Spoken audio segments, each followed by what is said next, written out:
بسم اللہ الرحمن الرحیم۔ نوبل انسیڈنٹس کے معزز ناظرین کو السلام علیکم۔ دوستو، آج کے دور میں آپ کو بہت سے لوگ ایسے ملیں گے کہ جن کا یہ کہنا ہے کہ میں اگرچہ ڈرامے نہیں دیکھتا کیونکہ آج کل ڈراموں سے کچھ حاصل نہیں ہوتا، مگر ارطغرل کی شہرت سے مجبور ہو کر ڈرامہ دیکھنا شروع کر دیا۔ تو دوستو، اس ڈرامے میں ہے کیا؟ یہ ڈرامہ کیسا ہے؟ اس کے کرداروں کی اداکاری کیسی تھی؟ پلاٹ، ڈائریکشن، پروڈکشن وغیرہ وغیرہ سب کو ایک طرف رکھیں اور اس کی پہاڑ، سبزہ، تلواریں، گھوڑے، تیر کمانیں سب میں کشش ہے۔ تو دوستو، میں ہوں امیر حمزہ اور آپ دیکھ رہے ہیں نوبل انسیڈنٹ۔ دوستو، جو ارطغرل کائی قبیلے کی ایک کہانی ہے، ایسا قبیلہ جس کو سخت موسموں میں قحط و بھوک کا سامنا تھا، غربت نے نچوڑ کر رکھ دیا تھا۔ اس کے سردار کا بیٹا صلیبیوں سے مہمانوں کو آزاد کرواتا تھا، جس کے بعد کائی قبیلے کی مشکلات شروع ہوتی ہیں۔ ان سے کہا جاتا ہے، مہمان واپس کر دو ورنہ بھسم کر دیے جاؤ گے، تم ہماری طاقت کا مقابلہ نہیں کر سکتے، ہر جانب سے لشکر روانہ ہو چکے ہیں، تمہیں کچل کر رکھ دیں گے، تم مٹھی بھر کیا ہمارا مقابلہ کرو گے؟ مگر کائی قبیلے کا سردار جواب دیتا ہے کہ نہیں، یہ ہماری روایات نہیں، ہم مہمان واپس نہیں کرتے، اپنے بھی خلاف غیر بھی مخالف۔ یہاں تھوڑی دیر رکو اور سنو، یہ کہانی ماضی قریب میں بھی گزری ہوئی نہیں لگتی؟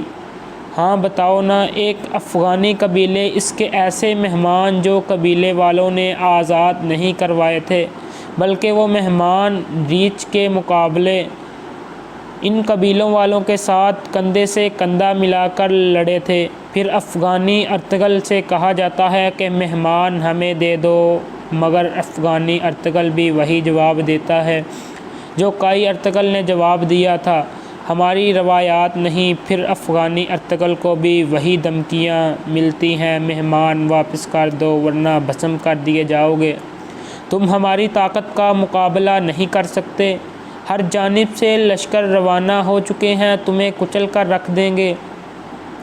اڑوس پڑوس سے بھی علماء بھیجے جاتے ہیں جو مرد درویش کو قائل کرنے کی کوشش کرتے ہیں، مگر اس کا وہی جواب، ہماری روایات نہیں۔ پھر اس نے بھی حالات دیکھے،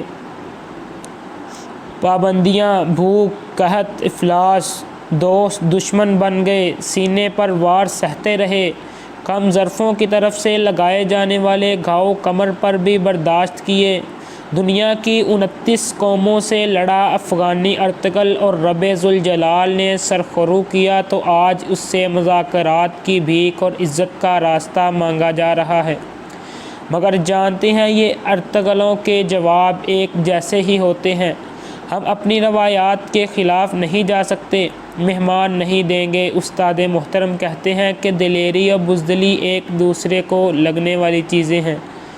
تو یہ ارطغرل تو بس استعارہ ہے، ورنہ ایسے کردار ہر دور میں جنم لیتے ہیں، ہر دور میں تاریخ رقم کرتے ہیں اور چلے جاتے ہیں۔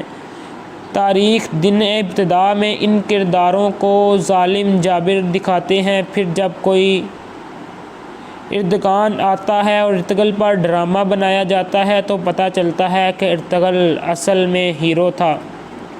یقینی طور پر افغانی ارطغرل مستقبل میں ہیرو قرار پائیں گے۔ جب یہاں بھی کوئی اردگان آئے تو اس زر زمین سے بھی کوئی اٹھ کر ڈرامہ بنائے گا جس کے پلاٹ، کردار، ڈائریکشن قدرے مختلف ہوں گے، مگر کرداروں کی کہانی 100% ایک جیسی ہوگی۔ اس دنیا کے اسٹیج پر ارطغرل آتے ہیں، اپنے کردار ادا کرتے ہیں اور چلے جاتے ہیں، انہیں ستائش کی غرض نہیں ہوتی، نہ اس سے غرض ہوتی ہے کہ لمحہ لمحہ موجود ان میں کون کھڑا ہوتا ہے ان کے ساتھ، انہیں تو تاریخ یاد کرتی ہے۔ شکاری تاریخ لکھتے ہیں اور ارطغرل تاریخ بناتے ہیں۔ ارطغرل کا جنم ایسی قوموں میں ہوتا ہے جن کی خواتین بناؤ سنگھار جانچنے کے لیے چمکدار ہتھیاروں کا استعمال کرتے ہیں، جن کے مرد سامان حرب کے استعمال میں مہارت کو شان سمجھتے ہیں۔ ایک ارطغرل وہ بھی تھا جس نے گھوڑا دریا میں ڈالا تو وہ وقت کا فرعون پکار اٹھا کہ اس کی پشت پر تیر مت چلانا، بہت کم مائیں ایسے بہادر جنم دیتی ہے۔ پتہ ہے کہ ارطغرلوں کی کمی نہیں، نہ ان کی داستانوں کی کمی ہے، مگر وہ کیا ہے نا کہ جیسے ارطغرل نے کہا، اجداد کے قصے بچوں کو سلانے کے لیے نہیں، مردوں کو جگانے کے لیے سنائے جاتے ہیں۔ جگانے کے لیے مردوں کو، جی ہاں مردوں کو، ورنہ ارطغرلوں کو مہمان واپس کرنے کے مشورے دینے والے مصلحت کا شکار نامرد بھی ہر دور میں موجود ہوتے ہیں، اور تاریخ جو بھی لکھے ہر دور کی نوجوان نسل ایسے مشورے دینے والوں کو اسی نظر سے دیکھتی ہے جیسے آج کی نوجوان نسل ارطغرل ڈرامہ میں یہ مشورے دینے والوں کو دیکھ رہے ہیں۔